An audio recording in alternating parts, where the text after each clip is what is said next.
What's up, everybody? My name is Taj and I'm your student housing mentor. And today we're going to talk about ownership and mainly about building your team. So in a previous video, we talked about ownership, right? But the main topic we want to talk about is team building. So who are the people that are going to be the key partners, members, workers in your empire that you're building with your student housing properties? So you have, I would call them partners. That's your immediate team of people that are either supporting you as the individual that's the owner, or they're co-owners, or they're just people who are like your board of trustees, or however you want to, or board of advisors, however you want to call it, right? They can be financially invested or partner with you, or they could not, right? So for example, in terms of ownership and acquiring a property, we talk about co-borrowers. So say you and your best friend, y'all both save $10,000, you go buy a $100,000 house, $20,000 down payment. Those are just rough numbers, and that's not including closing costs and all that other fun stuff. Say that happens. You and your best friend are now partners. So I'll call it you plus your BF, right? In that case, it's up to you and your BF as the owners of that property to manage it, do it, build it, get your contractors, get your handyman, get your whatever, or be those things for yourself, your property manager, right? So I'm kind of getting ahead of myself, but you have property management, you have contractors slash handy. We're inclusive, so we'll do handy people. We'll leave it at that. If you have the owners, which is hopefully you, if not, you may fall in one of these other categories and work in somebody else's system.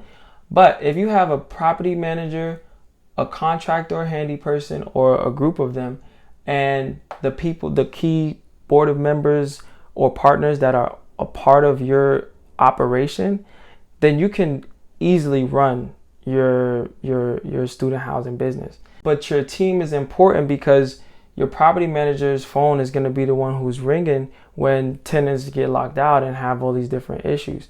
You as the owner may or may not want to be the property manager, right?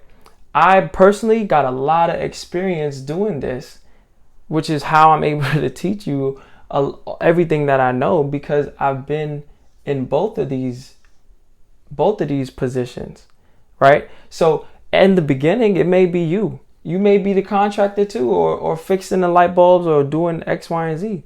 And that is perfectly okay, if not recommended, because you would get that experience.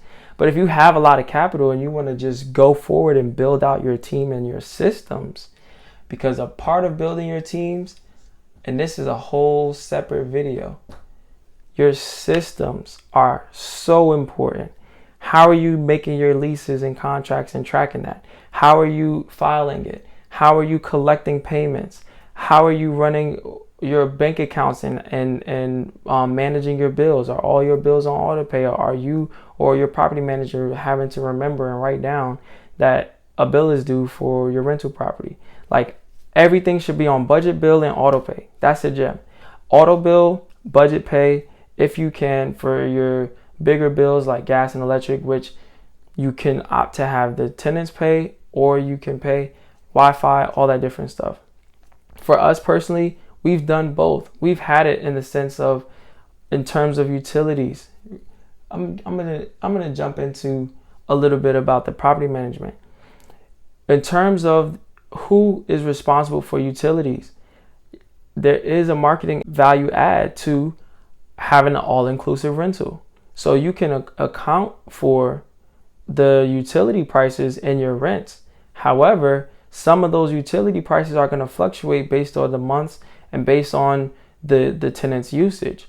So if you have a gas bill or a water bill or a electric bill in your name, and you're collecting an all-inclusive payment, you need to make sure and be honest with yourself, like we spoke about in the previous video, how you're actually accounting for and making sure that you're not taking losses off of somebody leaving the heat on for 2 weeks while everybody's home from school, right? So these are different things that we have to take into account. The way that we personally do it in our business is we cover Wi-Fi, we cover trash, we cover the water, even though that's usage based, and we cover I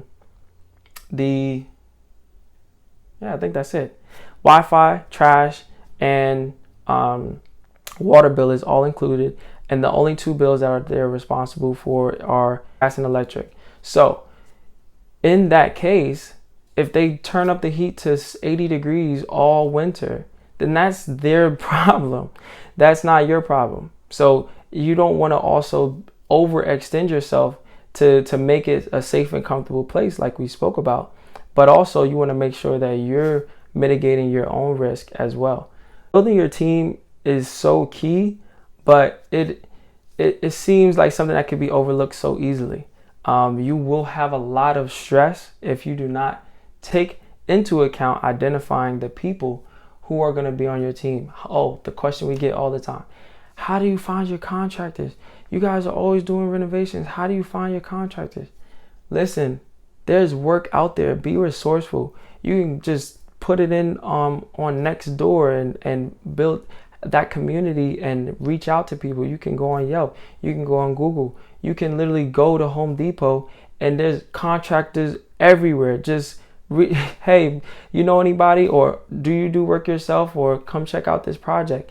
Like our main contractor that we've done tens of thousands of dollars with in terms of renovations, he was a referral of a guy who was doing another job, and then he has referred us to so many other people that all now are part of our contractor and labor team.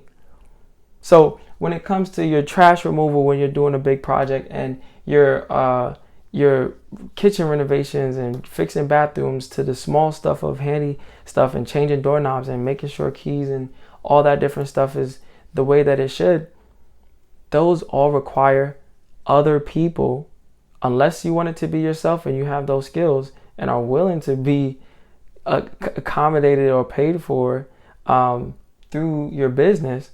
But it just is such a life-changing situation to have these people on your team and know that, you know, you are working on all cylinders. Because now, as the partner and the owner, you and your best friend can work on collecting. This is just such a simple model. Look, you want to make this amount of money. You want your expenses to only wipe out that amount of money. You want your bills maybe to take up that much. If you can take this and now grow this by just every month, or every year, right? You take this pot and you go get another house, right? So now that house is making you every month. And now you got 2 properties doing it for you. And then of course you can combine those and get another house. Listen, we're gonna go deep. We're gonna go deep. Join the journey. Join the Student Housing Blueprint. Go to studenthousing.blueprint.com and make sure that you are tapping in, because when this course drops, you think that we're scratching the surface now. We're gonna go deep. All right. So I love you guys. I hope that you have a blessed day, and I'll see you in the next video.